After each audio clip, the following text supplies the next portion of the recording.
중국발 황사와 미세먼지를 뚫고 이곳 226호 민주평화당 포럼에 참석해 주셔서 대단히 고맙습니다. 저는 사회를 맡을 민주평화당 대변인 홍성문입니다. 인사드리겠습니다. 고맙습니다. 자, 그럼 지금부터 국회의원 정동영 의원이 주최하는 양질의 청년 일자리 창출을 위한 항공운송산업 활성화 간담회를 여러분의 큰 박수와 함께 시작하도록 하겠습니다. 국회에 오시면 공기관이기 때문에 국민의례가 있습니다. 불편하시더라도 자리에 일어나셔서 정면에 있는 국민을 향해 주시기 바랍니다.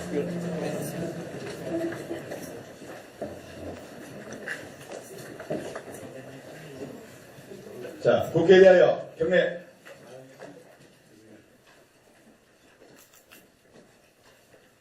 바로 이하 의례는 생략하겠습니다. 모두 자리에 앉아주십시오.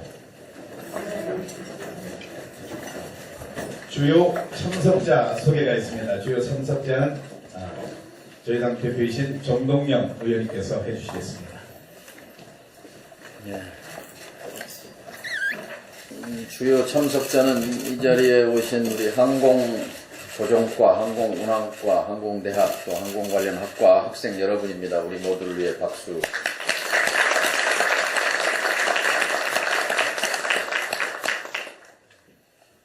경희대학교 국제대학원에서 특임교수이신 규제개혁 전문가이신 김도훈 교수님, 중원대학교 항공운항과의 이준세 교수님, 세종대학교의 경영학과 황용식 교수님, 국토교통부의 진현환 항공정책관께서 지금 오고 계신데, 우리 과장님, 예. 김도곤 과장님이네. 김도곤 과장님, 김도훈 교수님, 예. 그다음에 노지훈 사무관님 어디 계세요? 예. 문정선 대변인, 예. 이왕 이렇게 앞에 이렇게 앉으셨으니까 8분 자기소개 하시면 좋겠네. 예. 네, 안녕하십니까. 배재대학교 재학생 윤정은입니다. 안녕하십니까. 배재대학교 2학년 재학 중인 서효경입니다. 안녕하십니까. 항공운항과 배재대학교 항공운항과 3학년 문선희입니다. 안녕하십니까. 배재대학교 항공운항과 3학년 재학 중인 남경아입니다. 안녕하십니까. 항공운항과 1사학번 윤석빈입니다.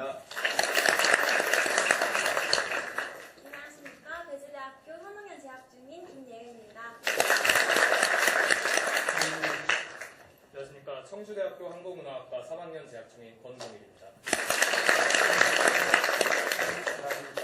청주대학교 항공운항학과 재학 중인 2학년 이석현이라고 합니다. 안녕하십니까. 성주대학교 항공운항학과 재학 중인 장승기라고 합니다.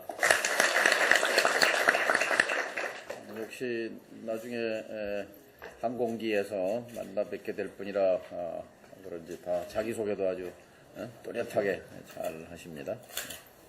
네, 다음은 오늘 이 간담회를 주시하신 정동영 의원님의 모두 발언 있으시겠습니다. 예, 인천공항에 갈 때마다 어깨가 펴지는 걸 느껴요. 세계 여러 나라 가봐도 아주 공항은 세계 1등이에요. 또 다른 나라 비행기 탈 때보다 우리 대한항공이나 아시아나항공 국적기를 타게 되면 깨끗하고, 그리고 특히 승무원들의 서비스가 세계 최고라고 생각이 돼요. 제 말씀 맞나요? 네, 동의하시는 분만 박수.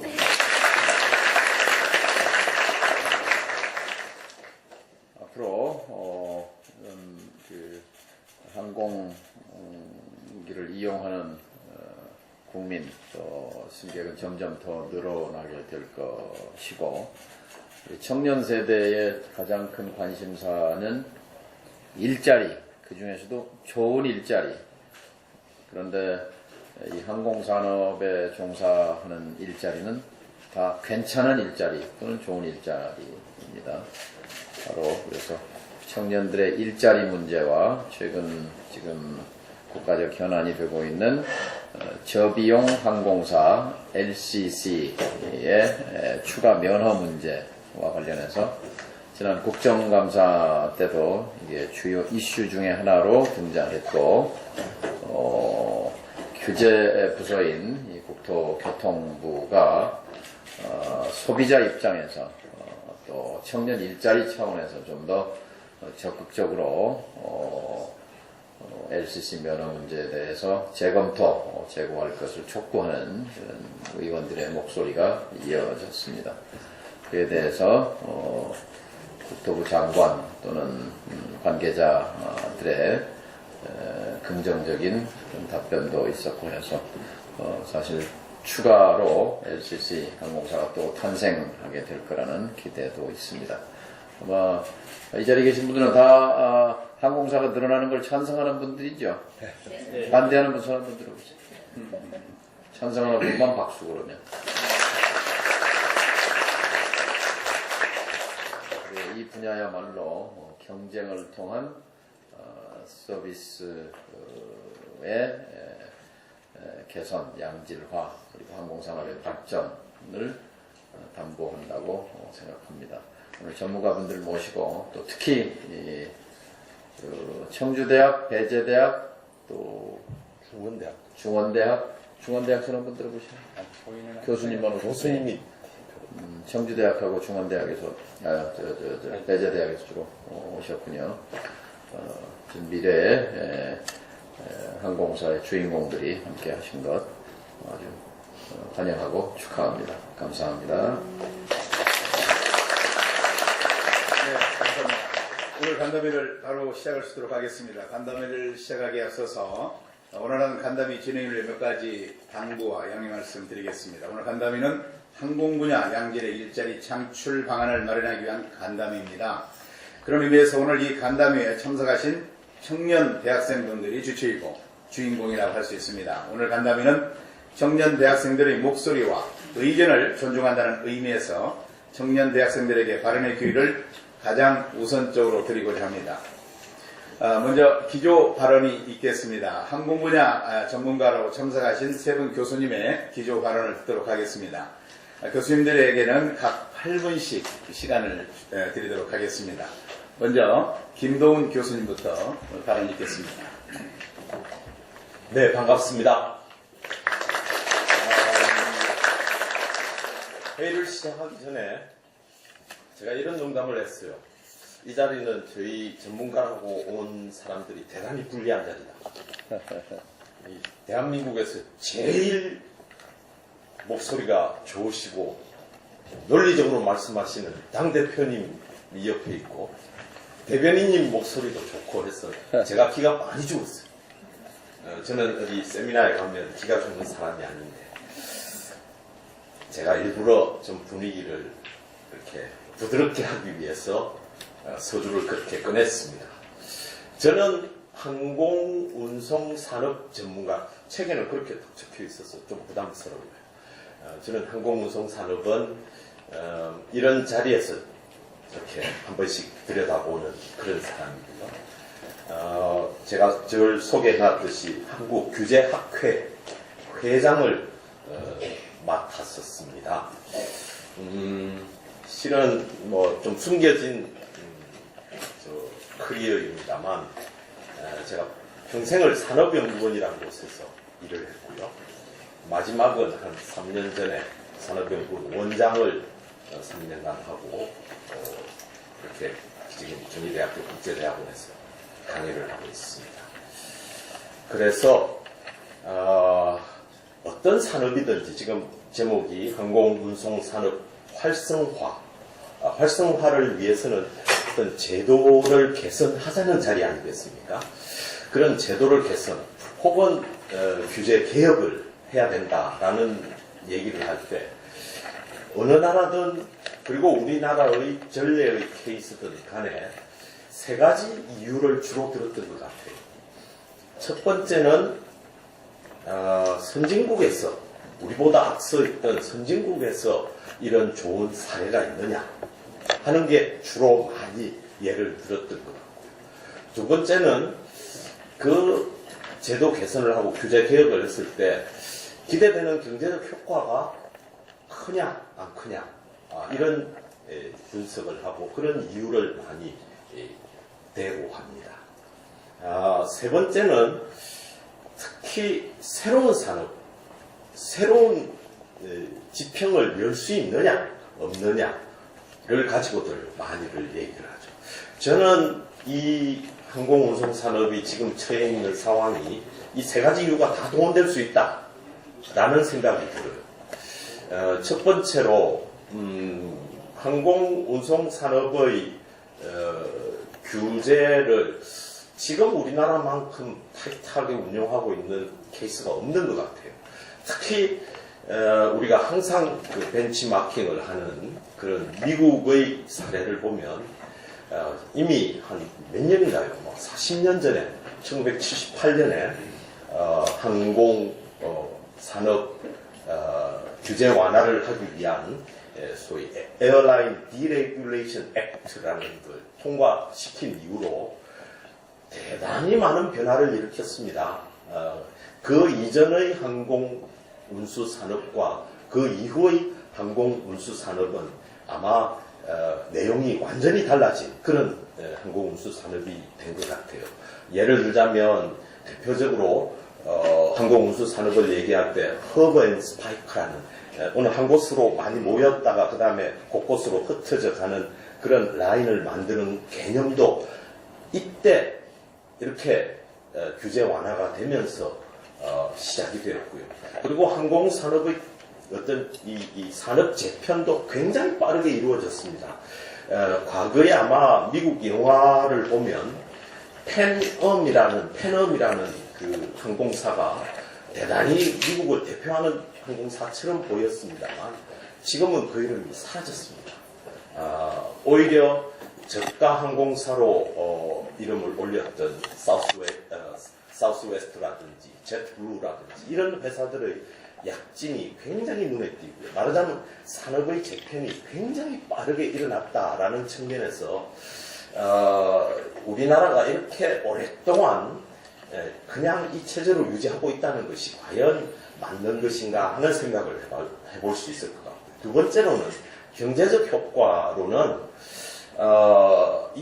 이렇게 규제가 개혁이 되었을 때 제일 기대하는 게 우리 제목이 있습니다. 양질의 청년 일자리 창출 이런 제목으로 달았는데 미국의 경우에 이렇게 규제 완화가 되고 나서 아주 단기간에 한 10년 사이에 한 30%의 일자리가 늘어난 성과가 있었습니다. 그런 그 사례를 보더라도 우리나라도 충분히 새로운 변화에 따라서 충분히 많은 일자리와 그리고 경제 효과를 누릴 수 있을 것이다 라고 얘기할 수 있을 것 같고요. 세 번째, 새로운 산업이 만들어질 것인가? 저는 기대가 큽니다. 우리가 지금 4차 산업혁명 시대라고 얘기들을 많이 하고 새로운 산업이 등장할 것을 기대를 하는데 이렇게 되려면 과거 옛날의 형태로 경영을 하고 어떤 닫혀있는 어떤 기업의 문화를 갖고 있는 기업들만으로는 저는 불가능하다고 생각합니다. 그래서 새로운 인자들이 등장해야 될 것이고 아마도 새로운 형태의 항공 서비스가 등장할 수도 있는 길이 아마 열릴 수 있지 않을까라는 생각을 해보는데 흔히들 이렇게 신산업이 등장할 때 불편해하는 사람들이 많이 있습니다. 기존 산업들이죠. 우리가 잘 아는 이번에 꽤 그래도 혁신 성장의 어떤 아이콘으로 등장을 했던 인터넷 전문 은행을 열기 위한 노력을 할 때 기존 은행들의 반발이 꽤 있었고요. 그리고 지금 한창 이슈가 되고 있는 카풀 제도가 등장했을 때 굉장히 많은 문제들이 일어나기도 했습니다.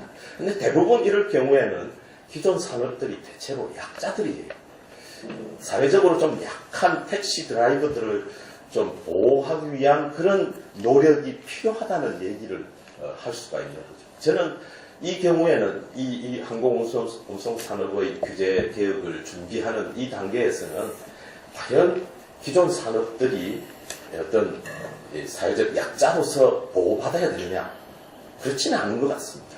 그래서 새로운 산업과 새로운 어떤 서비스가 등장하기 위한 길을 여는 것이 기존 산업에 그렇게 악영향을 미칠 가능성이 적다라는 측면에서도 세 가지 측면에서 모두 항공운송 산업의 규제 개혁, 제도 개선의 필요성이 지금 매우 큰 것 아닌가 라는 생각이 들고요. 마지막으로 이 세 가지 이유들, 흔히들 얘기하는 이유 외에 지금 우리나라는 그야말로 여행의 수요라 할까요? 이것이 폭발적으로 늘어나고 있다는 걸 다들 느끼고 있습니다. 지금은 오히려 적다 항공사를 타건 혹은 그 기존 항공사를 타건 표를 구할 수 없을 정도로 굉장한 수요가 일고 있는데 그런 소비자들의 열망에 부응하지 못한다는 것도 저는 굉장히 아쉬운 문제라고 생각해요. 모든 제도는 이런 궁극적으로는 소비자의 이익에 부응할 수 있느냐의 문제로 귀착되는 것 같고 두 번째 또 꼭 이 제목에 있듯이 이렇게 꽉 차있는 열망에 가득한 청년들한테 새로운 일자리의 희망을 주는 그런 제도 개선, 규제 개혁이야말로 아마 이 정부가 혁신 성장을 주장하는 이 정부가 반드시 빨리 이루어내야 되는 그런 과제가 아닌가 하는 생각을 해보았습니다. 저는 이 정도로 말씀을 드리도록 하겠습니다. 네, 감사합니다. 다음 고등대학교 항공운항과 교수 이준 교수님 발언 듣겠습니다. 예, 감사합니다. 말씀드리기 전에 먼저 도교통부에서 김동훈 과장님께 말씀을 먼저 드리고 시작하고 싶은데 이게 제가 통신사 같은 상담을 받을 때 먼저 항상 말씀드리는 게 절대 전화 받으시는 분한테 감정이 있어서 이런 말씀을 드리는 건 아닙니다. 그냥 전달 사항을 전달해 주는 역할이시지 제가 감정이 있어서 계속 드리는 말씀이 아니라고 말씀을 드리고 시작을 하거든요. 그리고 지금 상황이 어쩔 수 없이 국토교통부에 대한 거를 좀 판단하고 토론해야 되는 상황이라서 어쩔 수 없이 제가 그런 말씀을 드릴 수밖에 없는 상황이라 예, 그 말씀 먼저 드리고 시작을 하고 싶고요. 양질의 일자리 창출 방안이 제목이라서 제가 기존 문재인 정부 일자리 창출 방안이 어떻게 진행되고 있는지 좀 먼저 말씀을 드리고 그 다음에 항공 쪽 말씀을 좀 드리겠습니다. 보도자료를 좀 말씀을 드리면 문재인 정부가 내세우는 성장 국면 해소 방침의 핵심은 좋은 일자리를 늘려 경제 주체 모두가 더불어 성장하는 전략, 일자리 창출로 가계소득을 늘리고 늘어난 소득으로 소비를 확대해 내수 활성화 및 성장 전망을 하는 것이 문재인 정부의 일자리 창출이고요. 우선 2022년까지 공공부문 일자리 81만 개를 창출하겠다고 이렇게 되어 있습니다. 그래서 대통령 직속 일자리위원회도 있고요. 문재인 정부의 큰 화두 중에 하나가 일자리 창출인데 그럼 이게 실제로 어떻게 일자리를 창출하고 있는지 한번 보면 서울 중구 2018년 일자리 창출 계획을 보면 집행액이 270억입니다. 그 중에 이제 정부 부분이 있고 민간 부분이 있는데 정부 부분의 90%가 직접 일자리 창출 및 직업 능력 개발입니다. 이게 어떤 내용이냐면 공공근로 노인 일자리 재활입니다. 그러면 혹시 여러분들이 보셨는지 모르겠는데 노인분들 거리에서 조끼 입고 청소하시거나 아니면 보안관이라는 거 입고 보안관 하시거나 그런 거 하시는 일자리거든요.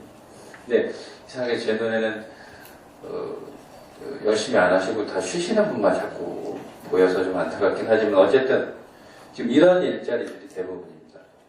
다시 말하면 정부의 보조금 끊기면 전부 다 올 스톱되는 그런 일자리들밖에 없습니다. 이게 양질의 일자리가 될 수가 없죠. 그리고 또 하나 그런 직접 고용 말고 일자리 안정자금이라고 해서 10몇만 원 정도 주고 그다음에 사회보험료도 좀 보조를 해주지만 기업 입장에서는 20만 원, 30만 원 받겠다고 사람을 쓰지 못합니다. 사람 한 명 쓰면은 연봉이 얼마인데 20만 원, 30만 원 보조받겠다고 그거를 사람을 쓰겠습니까? 그렇게 할 수가 없죠. 그래서 정부가 80만이 아니라 뭐 그보다 더한 숫자를 창출해낸다고 하더라도 이거는 양질의 일자리가 될 수가 없는 구조입니다. 그리고 단기간에 또 이해도 되는 게 단기간에 그 정책을 수립하는 분들이나 시행하는 분들이 그 많은 금액을 머리를 써서 좋은 양질의 일자리를 만들어낼 수가 없죠. 그럼 이 양질의 일자리를 누가 해야 되냐? 결국에는 기업에서 해야 됩니다. 네, 기업에서 밖에는 할 수가 없어요. 그러면 이런 기업들을 도와줘야 되는데 지금 국토부 정책이 어떻게 가고 있느냐? 제 생각에는 반대로 가고 있는 것 같아요. 예를 들면 LCC 얘기 전에 그 김포공항의 그 비행 교육원들을 다 쫓아냈습니다. 비행훈련기들은 외국들은 이착륙료가 없는데 이착륙료 받고 등하반지를 받고 그래서 저녁에 할머니 잘못 나가면 20만 원씩 더 내야 되는 그런 상황을 만들어버렸어요. 그래서 지금은 만약에 비행훈련을 받겠다 싶으면 동쪽 끝으로 가든가 아니면 남쪽 끝으로 가야 돼요.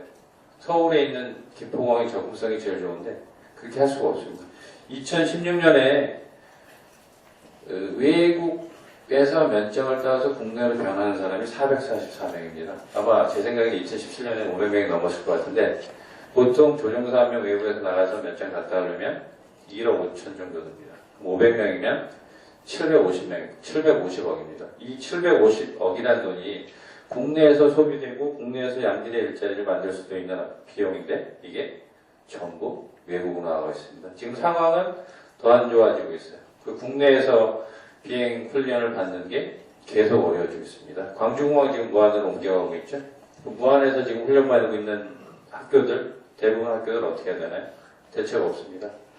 그나마 울진에서 좀 운영이 되고 있는데 거기는 그 항공대학하고 그다음에 한항전에 있어서 일반 학생들은 잘 갈 수가 없는 상황입니다. 그래서 지금 쫓아내고 있는 상황, 지금 그 권장을 해야 되는데 오히려 쫓아내고 있는 상황. LCC들 진입 계속 못하게 하고 있죠. LCC들 지금 만약에 생기면 에어로K가 내놓은 자료가 직접 고용이 400명이에요. 첫 해 2020년에 1,400명입니다. 근데 이거는 끝이 아니에요. 지금 청주는 예전에 에어로시티로 해서 MRO라고 정비센터를 만들려고 했던 계획이 지금 진행이 안 되고 있거든요. 근데 만약에 에어로K가 가면은 그런 게 또 얘기가 진행이 될 것 같고, 그 다음에 시뮬레이터 관련 산업, 그 다음에 교육훈련, 이런 파급 효과가 굉장한데, 그걸 지금 그 계속 국토부에서 못하게 하고 있어서 진행을 못하게 하고 있는 상황이에요. 양질의 일자리 한번 볼까요? 조종사가 1년에 한 400명에서 500명 정도 선발을 합니다, 국내. 그러면, 이게 굉장한 숫자 같지만, 사실 실체를 들여다보면, 그리고 100명은 군에서 나옵니다. 그 다음에 200명은 연계 과정이라고 해서 이미 정해져 있어요. 올해부터 220명입니다. 그럼 남은 거는 80입니다. 80. 그러면 2017년에 자격증 딴 사람이 1,400명입니다. 1,400명. 2017년 한 해만. 그러면 2016년, 2015년 다 합치면 숫자가 어마어마하죠. 자리 별로 없습니다. 근데 지금 에어로K가 만약에 진출한다면 조종사만 1년에 60명씩 뽑는다고 그렇게 예측을 해왔습니다. 양질의 일자리고 그 다음에 많은 청년들이 좋은 일자리를 잡을 수 있는 기회인데 지금 계속 국토부에서 사업권을 관리하는 바람에 그 상황이 사실은 이런 것들, 할 수 있는 것들을 계속 못하고 있는 상황입니다. 뭐 지방경제 활성화는 뭐 말할 것도 없고요. 그래서 근데 뭐 사실은 이 국토부가 정확한 기준을 가지고 이러한 게 안 됐으니 못합니다라고 하면 수긍을 하겠는데 그런 것도 아니고 그냥 두리뭉실하게 사실은 정확한 기준이 없어서 그게 좀 안타깝고요. 지금 제가 이 자료를 받아서 보니 항공운송사업 신규번호 심사 추진계획이라고 이렇게 나와 있는데 그 중에 6가지가 있는데 사실은 제가 생각했을 때 국토교통부에서 하셔야 될 거는 6번입니다. 철저한 사업 관리. 출발을 시켜놓고 철저한 사업 관리를 해야지. 안전하지 않을 것 같아. 슬롯이 없을 것 같아. 그래서 안 돼가 아니고 출발을 시켜놓고 사실은 안전하지 않을 것 같아, 슬롯이 없을 것 같아는 말이 안 되는 게 그거는 나라에서 해결을 해줘야죠. 네. 민간인 업체에서 우리가 양질의 직업을 만들고 청년들을 고용하겠다고 하면 나라에서 도와줘야 되는데 지금 그렇지 못한 상황이거든요. 그래서 제가 봤을 때 국토부의 적절한 방향은 철저한 사업 관리에 포커스를 두시고 면은 일단 주시고 진행하는 걸 보고 만약에 약속이 잘 이행이 안 된다 그러면 그때 책임을 물으시는 게 더 적절하지 않을까 싶습니다. 이상입니다. 네, 고맙습니다. 다음은 세종대학교 경영학과 황영식 교수님 발언 있으시겠습니다. 네, 안녕하십니까. 세종대 황영식입니다. 오늘 이 방에 들어오면서 제가 2가지 느낀 바가 있습니다. 첫 번째가 이제 아까 정동영 의원님께서도 말씀하셨지만 우리나라 항공산업의 미래를 봤다. 그래서 요즘 뭐 K-팝, 뭐 K-뷰티에서 K로 시작하는 그 산업이 르네상스입니다. 정말 대한민국의 위상이 엄청나요. 근데 저는 이제 이분들을 보면서 이제 앞으로 K-에어 시대가 오지 않을까라는 생각이 들었고, 2번째 들었던 생각은 제가 여기 딱 앉으니까 정면에 이제 그 2분의 전 대통령, 김대중 대통령과 노무현 대통령이 계시는데 특히 DJ께서는 아무래도 그 규제 혁파와 완화에 힘쓰셨던 분입니다. 그래서 여러분들이 아실지 모르겠는데 2002년도 같은 경우에 DJ 대통령께서 경제자유구역법이라고 해서 이제 제주도가 지금 자치구가 되고 자치경제구가 되어서 여러 산업들이 들어오고 해외 중국인들도 수출할 수 있게 됐고 그다음에 우리 관광도 발전하게 된 게 이런 규제 완화의 배경이 있었거든요. 근데 이제 오늘 주제와는 좀 관련 없지만 최근에 들은 안타까운 소식이 이제 제주의 녹지병원이랑 국제의료기관이 들어오려고 했는데 그것이 이제 엄청난 투자를 해오다가 이제 최근에 좀 좌절되고 좀 진행이 느려져서 손실이 많이 나는 것도 보고 그 다음에 이제 규제 때문에 들리는 얘기들이 요즘 많아요. 지금 기억하실지 모르지만 삼성동에 있는 그 코엑스 앞에 있는 한전 부지 거기가 이제 현대자동차가 샀는데 그 GBC라고 이제 생길 텐데 하루에 들어가는 이제 금융 비용만 해도 한 몇 억씩 들어간다고 합니다. 진행이 안 되니까. 그래서 지금 비단 항공산업뿐만 아니라 우리나라의 여러 가지 산업의 규제가 발목을 잡고 있는 것이 지금 현실입니다. 그래서 제가 이제 너무 궁금해서 행정학 사전을 한번 찾아봤어요. 규제라는 것이 과연 무엇인가? 기본적인 것을 한번 보려고 했더니 거기에 나온 게 이제 국민과 기업의 활동에 제한을 가하는 일제 행정조치에서 행정조치라는 것이 무엇인가 했더니 이것을 크게 경제적 규제와 사회적 규제로 나눕니다. 그래서 아까 김도훈 교수님께서 좋은 말씀 해주셨는데 일반적으로 경제적 규제라는 것은 독과점에 관련된 거예요. 그래서 독과점을 일으킬 수 있는 그런 것에 대한 제한을 가하자는 조치고 사회적 규제는 아까 교수님께서 말씀하셨지만 약자들을 배려하는 그런 것입니다.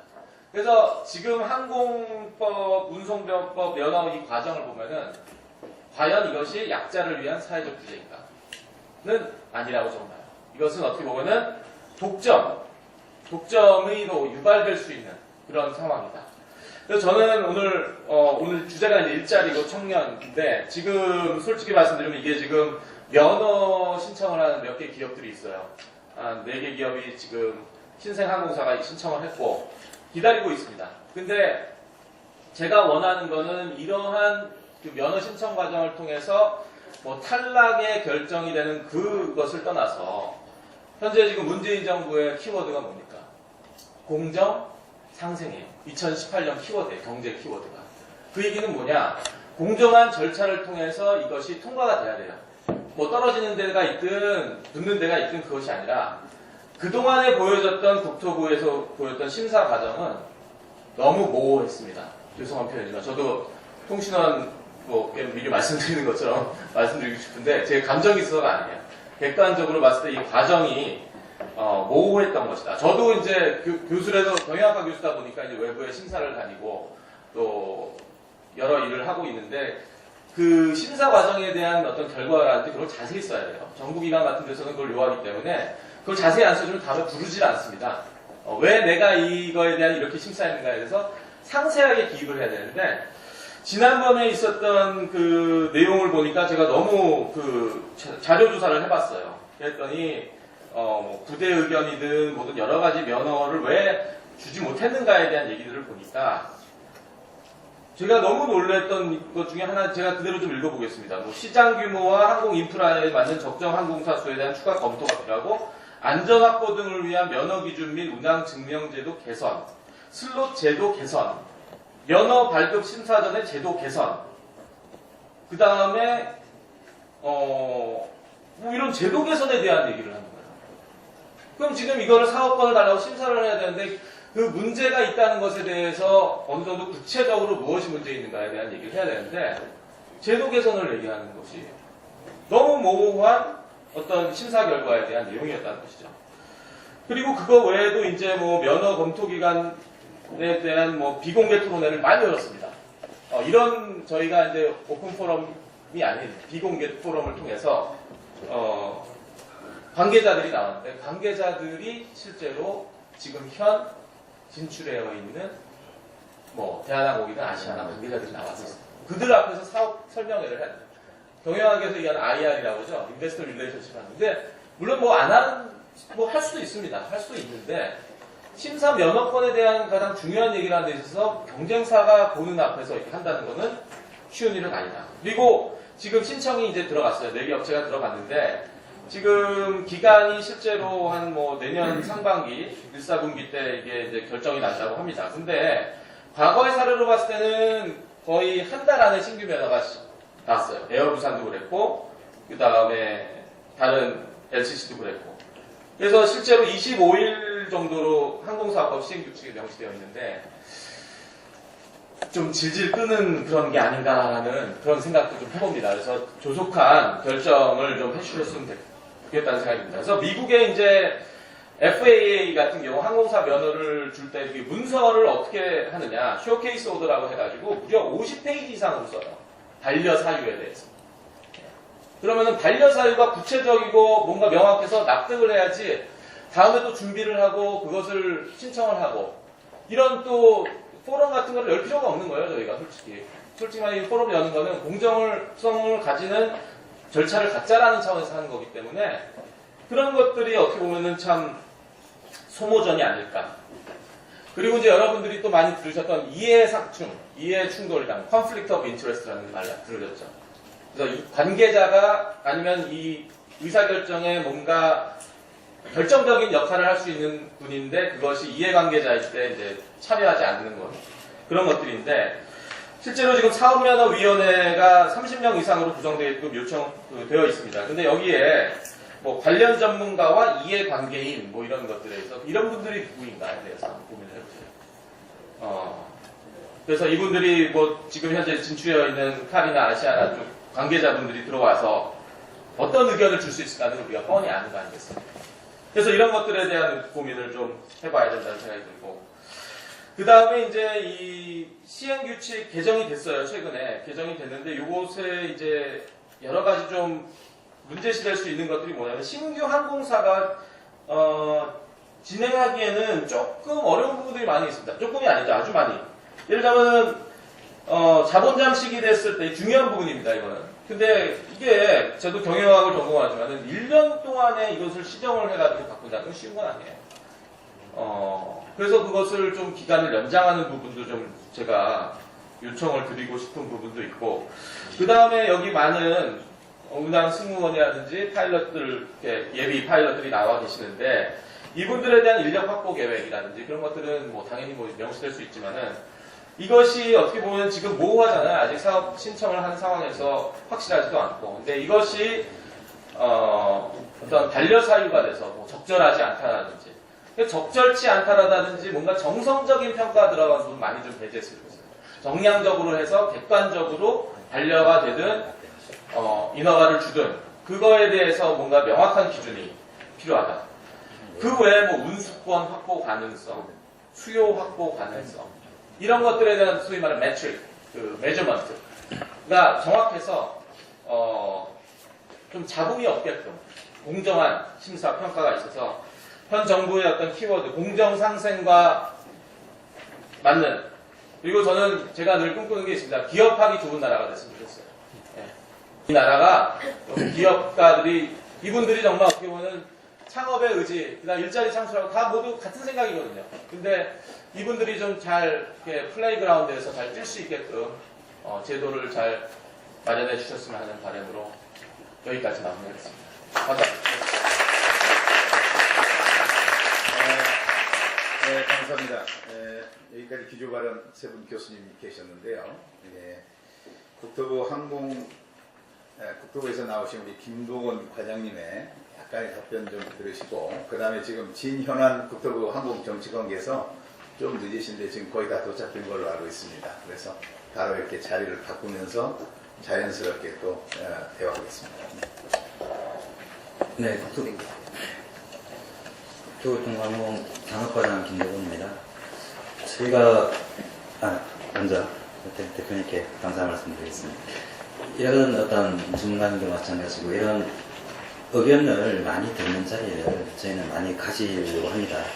아까 얘기가 있었다시피 현 업체가 와서 이런 비공개 비판을 하는 그런 부분들은 저는 대도 배제를 하려고 한다고 먼저 말씀을 드리고 싶고요. 오늘 회의 지지에 따라서 이 부분이 특히 강조되는 특히 공정이라는 부분 이런 부분들이 제일 먼저 와닿는 키워드인 것 같습니다. 그래서 저희는 절차의 어떤 정당성 절차를 정말 공정하게 하기 위해서 이런 부분들에 대해서 상당히 신경 쓰고 있다고 먼저 말씀을 드리겠습니다. 아마 중간중간 하셨고 아마 저보다 더 잘 하실지 모르겠습니다. 저희가 11월 초부터 면허 접수를 받았습니다. 5개 업체라고 하셨지만 화물사가 하나 더 있습니다.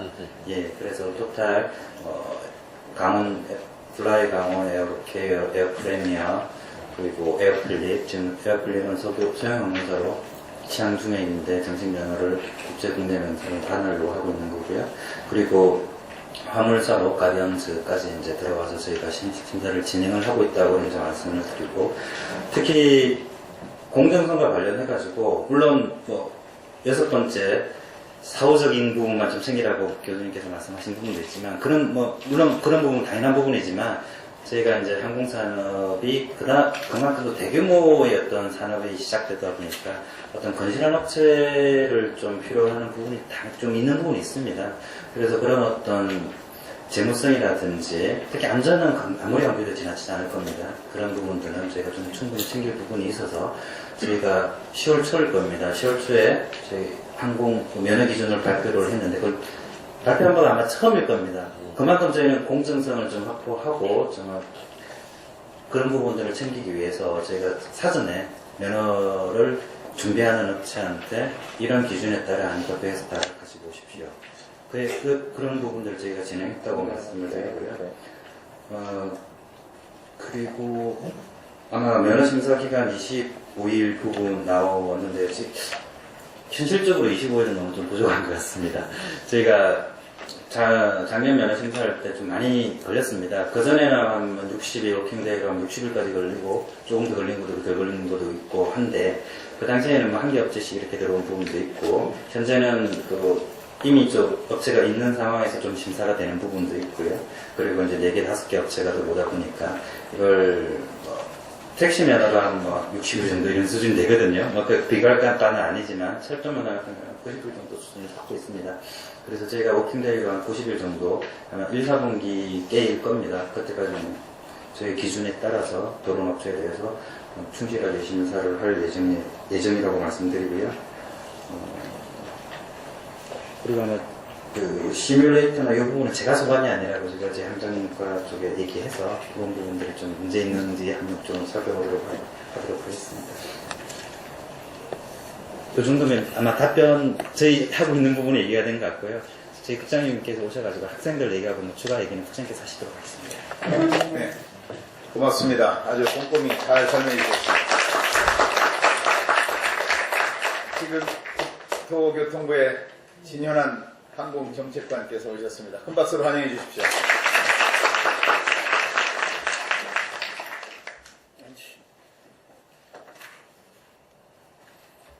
자, 우리 저 학생분들 말씀을 좀 네, 모두에 말씀드린 대로 오늘 여러분들의 얘기를 듣고자 이 자리 마련했습니다. 여러분이 주인공입니다. 지금 발언하실 분들에게 나와 있는 거죠? 이 카메라도 또 체크해야 되니까 우선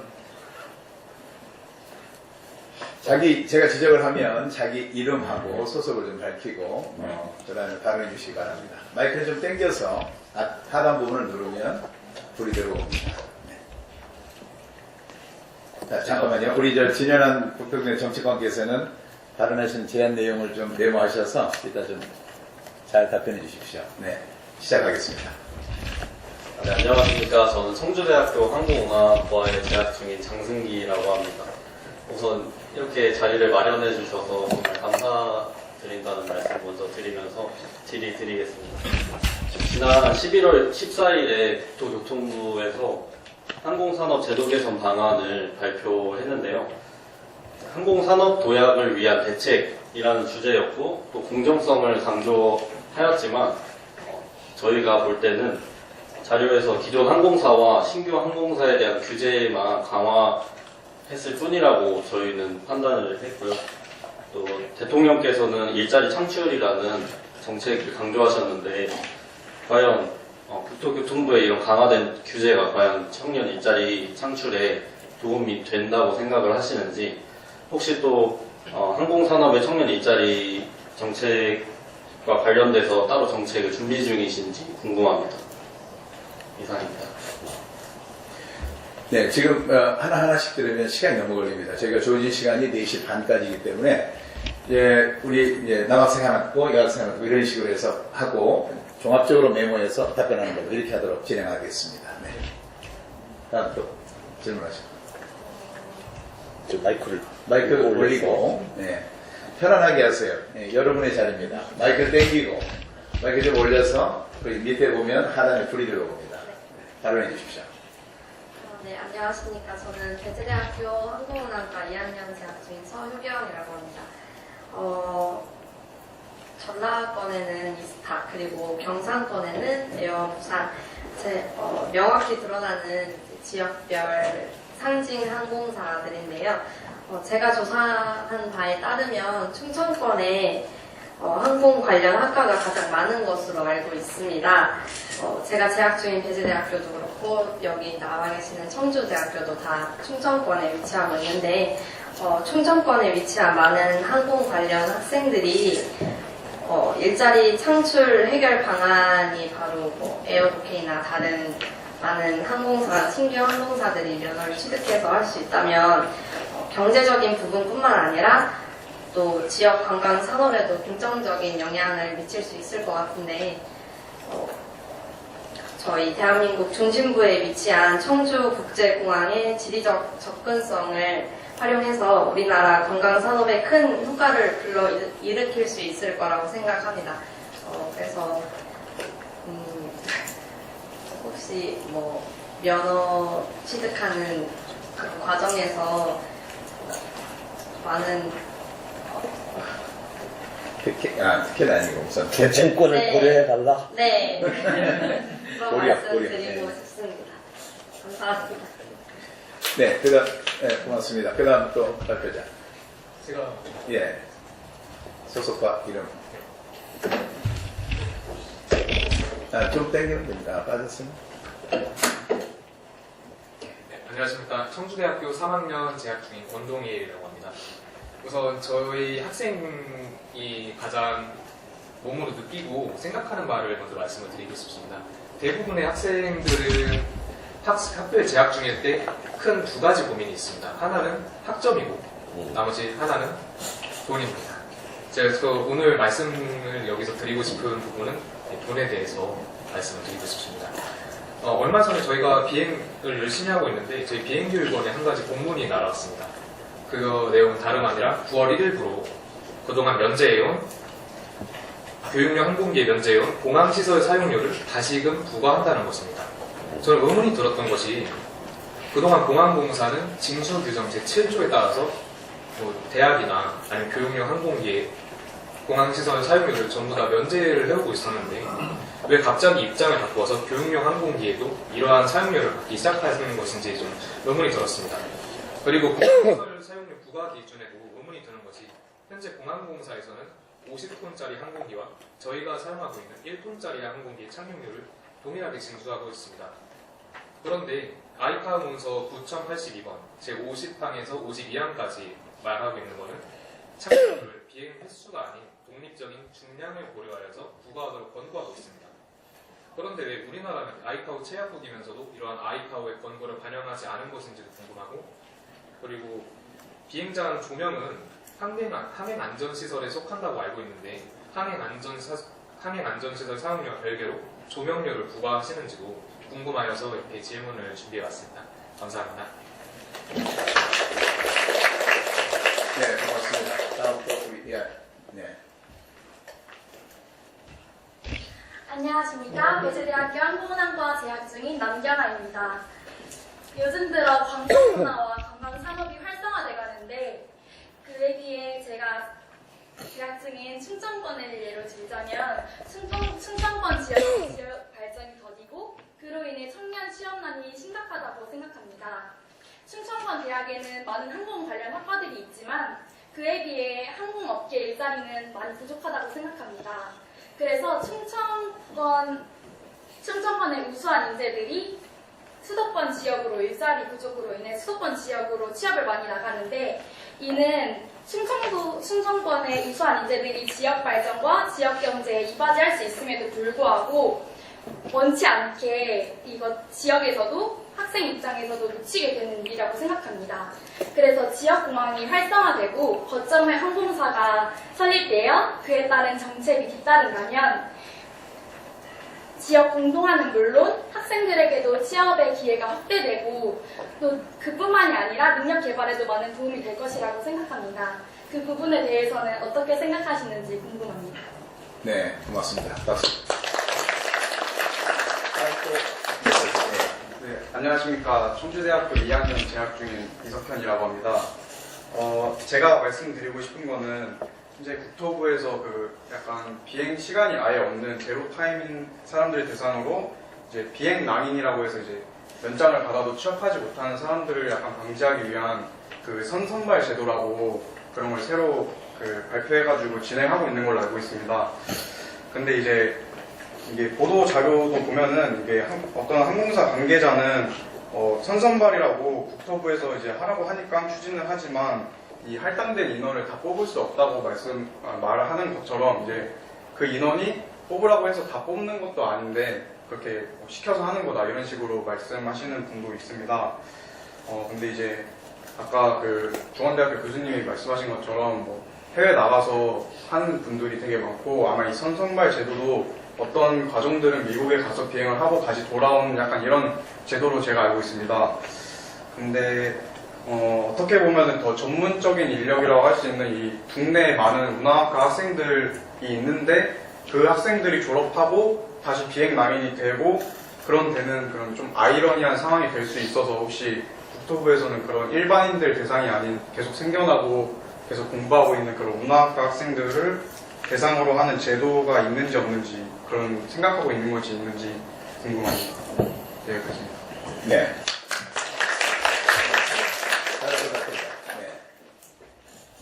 네, 안녕하십니까. 저는 항공운항과 재학 중인 윤석빈이라고 합니다.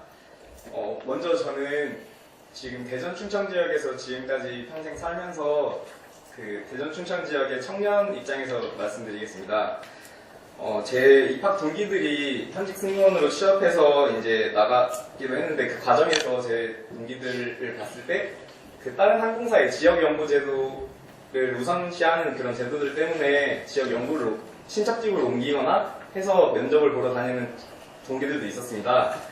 그런 친구들을 보면서 느낀 점이 이 친구들이 대전 지역에 만약에 항공사가 있다면, 대전 춘천 지역에 있다면 이 대전 춘천 지역에서 취업을 함으로써 대전 지역 경제에도 이바지할 거고, 그리고 무엇보다 집을 떠나는 것도 어떻게 보면은 젊은 청년들에게도 힘든 부분이기 때문에 그 대전 충청 지역에 항공사가 새로 생긴다면 그 일자리 방면이나 아니면 경제 성장에서도 큰 도움이 될 거라고 생각합니다. 물론 항공사 난립이 바다 경쟁이나 뭐 이런 문제를 양산할 수 있다고들 하지만 지역에 기반한 지역 구조에 걸맞는 그런 특화된 항공사가 생긴다면 취업난 해소나 그 많은 부분에서 긍정적일 거라고 생각합니다. 그래서 이와 관련된 부분에서 정부의 입장을 듣고 싶습니다. 네, 고맙습니다. 또 다 됐나요? 혹시 원타가 아닌 다른 프로에서 또 질문사항 있으신가요? 여기까지 답변을 좀 해주시고. 예, 그러면 여기까지 우리 정책관님의 답변을 듣도록 하겠습니다. 예, 국토부 항공정책관 맡고 있는 진현입니다. 오늘 저희 실장이 해외 출장 중이어서 장관 대신에 장관 실장 대신 참석회의 때문에 좀 늦었습니다. 예. 제가 앞에 우리 전문가분들 말씀하신 거 다 못 들었는데 저 책자로 간략히 한번 말씀드렸고 여러 가지 좋은 말씀도 많이 하시고 그런데 또 제가 볼 때는 또 여러 가지 또 받아들일 수 없는 부분도 상당히 많다고 봅니다. 예를 들어서 뭐 조금 전에 말씀하신 저희가 등록제도하고 면허제도는 엄격히 다릅니다. 예를 들어서 저희가 50인 이하 지금 필립 항공 그런데 에어필립 같은 경우야 지금 50인 이하 무항공을 기점으로 하는 이게 이제 소형 항공사입니다. 이건 자기 요건만 되면 등록을 해줍니다.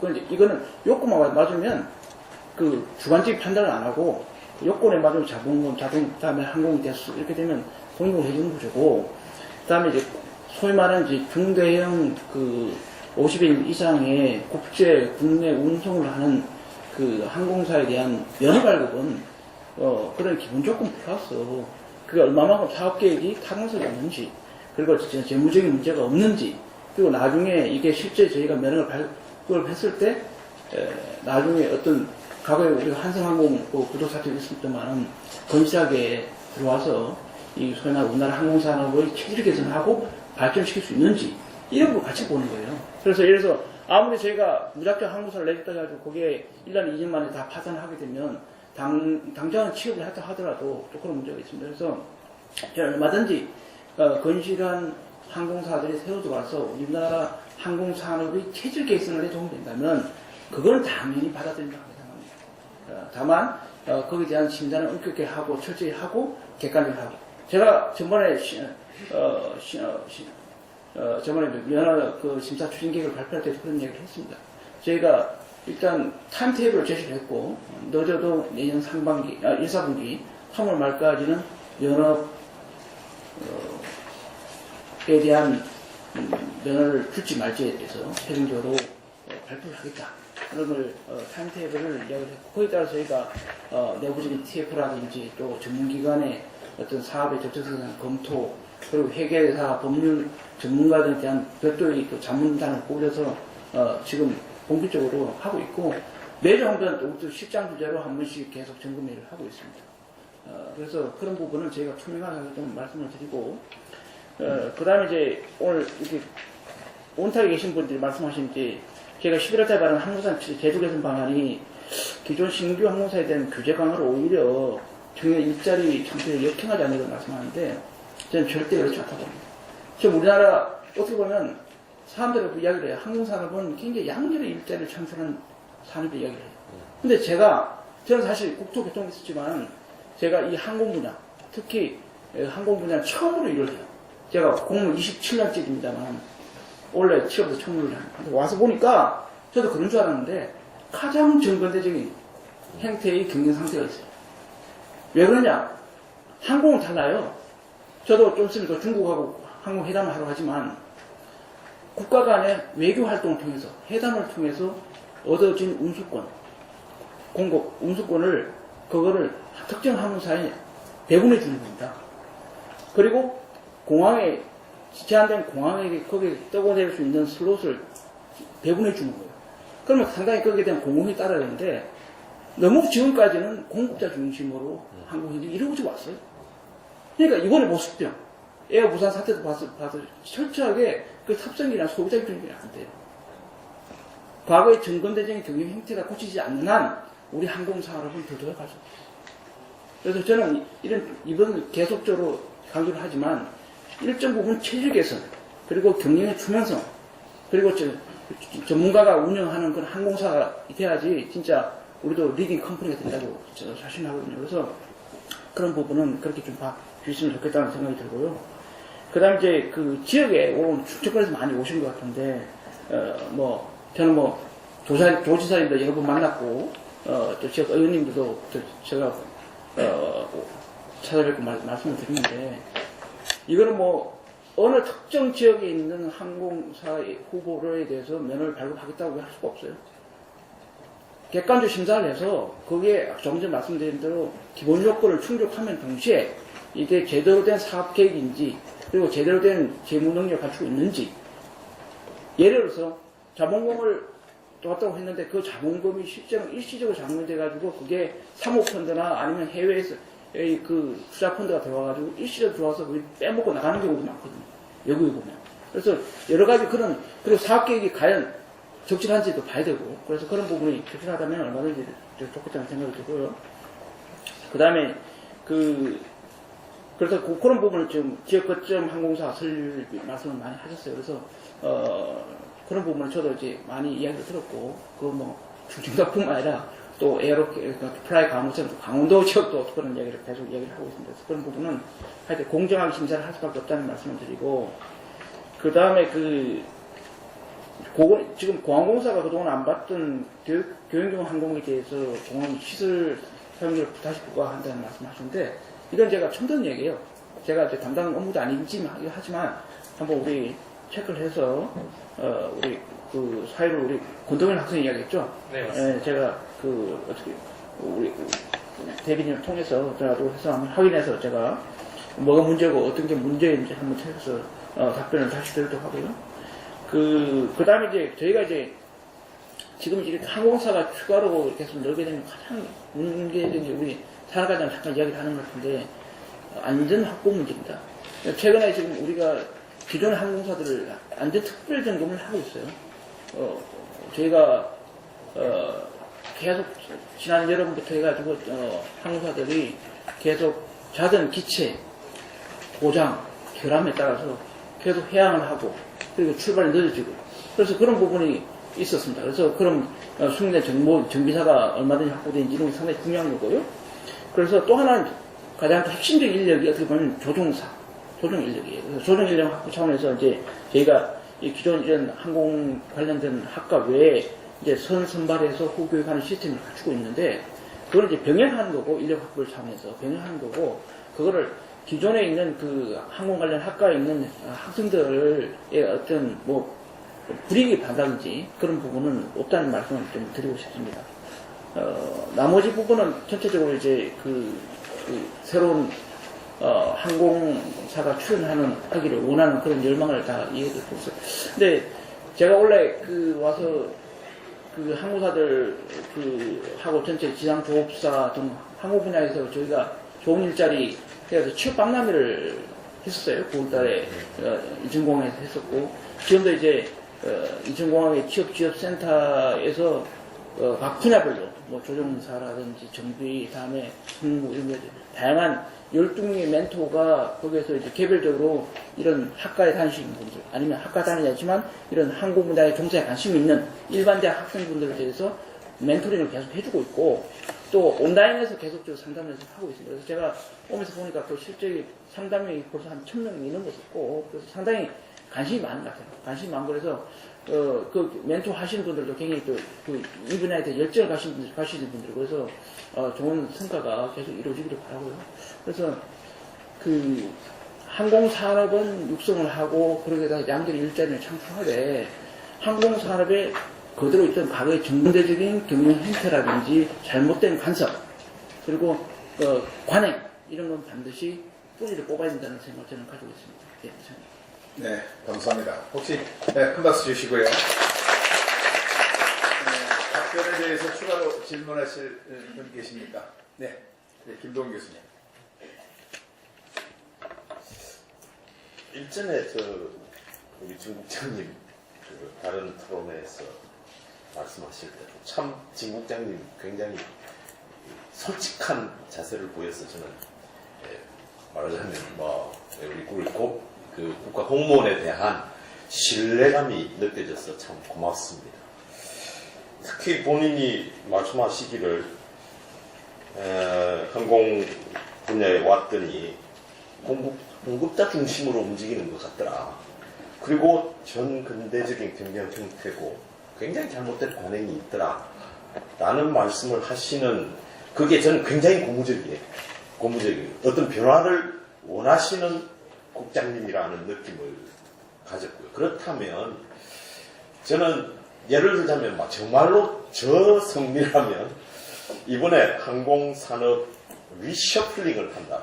재편을 한다 이러면 어떤 면에서는 기존 산업장의 자격 요건도 어떤 면에서는 검토해봐야 될 정말로 전근대적 경영 형태고 잘못된 관행을 하고 있다면 그것까지도 고려해야 되지 않는가라는 생각까지 들 정도였습니다. 그러나 국가에서 이렇게 발급한 면허를 정말로 어떤 이런 정도로 이렇게 없애기는 어렵다면 저는 이런 전근대적인 관행, 이런 새로운 기존 사업자들이 가지는 정말 닫혀있는 이런 곳에서 생겨날 수 있는 그런 현상들을 바로잡는 건 저는 새로운 사업자라고 생각합니다.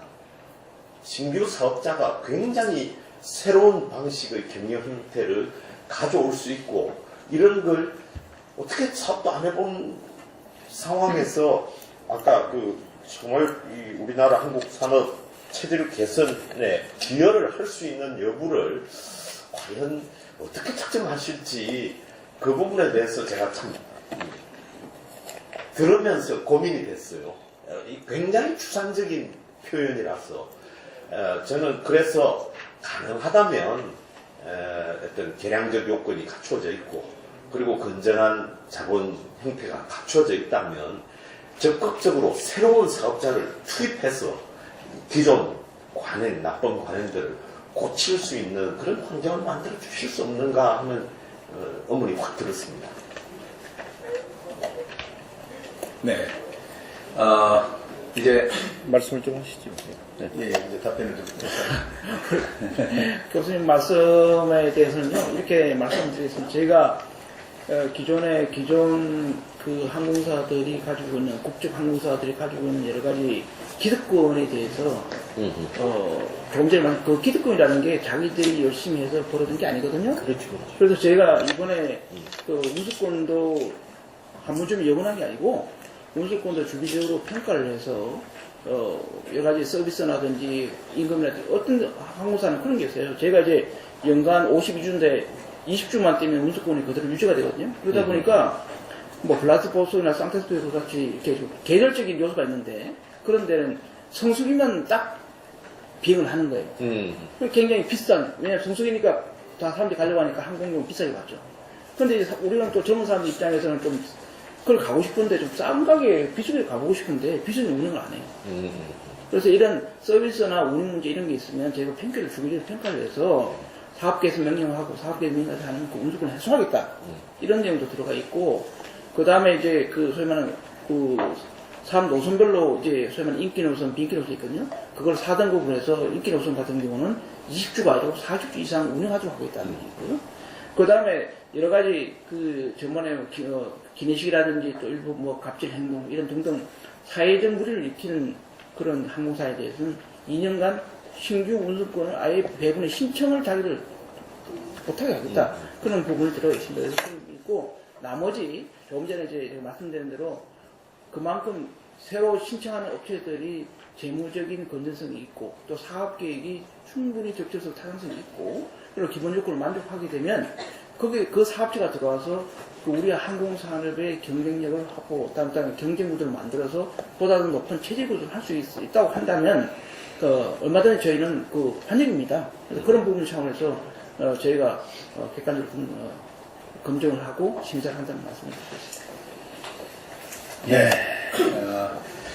이렇게 이제 우리 진현한 정책관께서 답변해 주셨는데, 그리고 또 우리 교수님도 보충으로 또 말씀해 주시고, 여기 또 뭐 마지막으로 또 이번 꼭 좀 하고 가야겠다 하는 그 학생 있습니까? 예, 없으시면 오늘 이 간담회를 주최해 주시고 끝까지 이렇게 빽빽한 메모를 남겨주시면서 관심을 가지신 우리 정동영 대표님의 말씀을 좀 듣도록 하겠습니다. 예, 오늘 주인공은 이 자리에 오신 청주대학 또 배재대학교 학생 여러분입니다. 여러분이 열심히 공부하면 본인들이 희망하는 분야에 일자리를 제공하는 것은 국가의 역할인데, 지금 항공산업과 관련해서 여러분 그 전공을 하고 있고, 또 정부에서는 이 항공산업의 새로운 이제 진입을 희망하는 항공사 면허에 대한 검토를 진행하고 있는 그 과정이 굉장히 중요한 시점에 중요한 자리였다고 생각해요. 우리 국토교통부의 진행한 정책관님, 사실 아까 그 김도권 과장님하고 두 분이 항공정책에서 키맨이에요, 키맨. 장관이나 차관보다 훨씬 중요한 분들인데, 이분들 판단과 정책 기획이 많이 결정적이지요. 근데 공무원들은 되게 검토해보겠다, 우물우물 하는 게, 답변하는 게 대부분 일반적인데, 우리 진 국장께서는 아주 클리어하게, 명명백백하게 정부의 정책과 앞으로의 방향에 대해서 아주 간명하게 설명을 해주셔서 여러분들도 이해하는 데 도움이 됐을 거예요.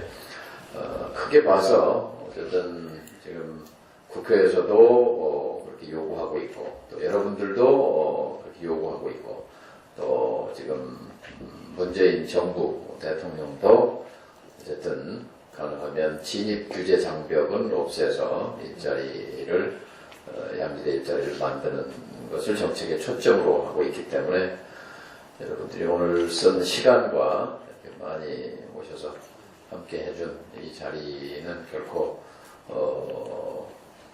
무의미하지는 않을 것이다. 또 우리 진 국장이나 우리 김동훈 과장, 또 주무 사무관도 이렇게 학생들 얘기를 들어보는 걸 드문 기회인데 처음 아니에요 혹시? 전번에 한번 했어요? 예.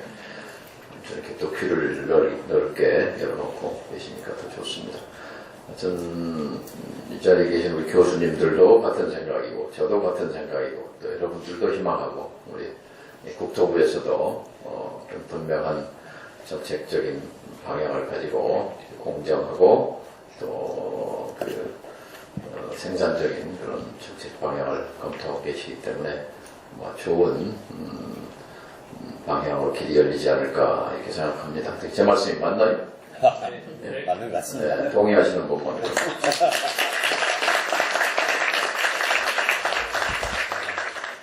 그래요. 지금 5개 항공사나 신청을 했다고 하는데, 가능한 내년 1, 4분기에 결정이 나나요? 내년 초에? 넣어줘도 3월까지. 내년 3월까지는 항공사가 지금 양대 항공사가 있고, 현재 LCC가 몇 개예요? 8개? 6개? 5개 하고요. 5개 있으니까. 그다음 항공항 어떻게 보면 좁은 문일 수도 있지만 그래도 여러 항공사들이 있으니까 꼭 여러분들 준비해온 대로 꼭 취업의 뜻을 이루기를 간절히 희망합니다. 모두 100% 다 취업하세요. 감사합니다.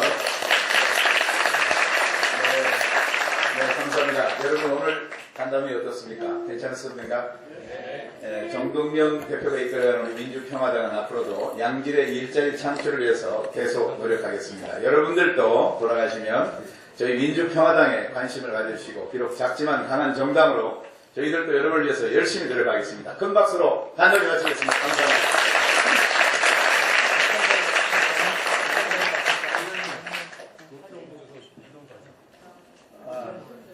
자, 여러분 오셨으니까 모처럼 국회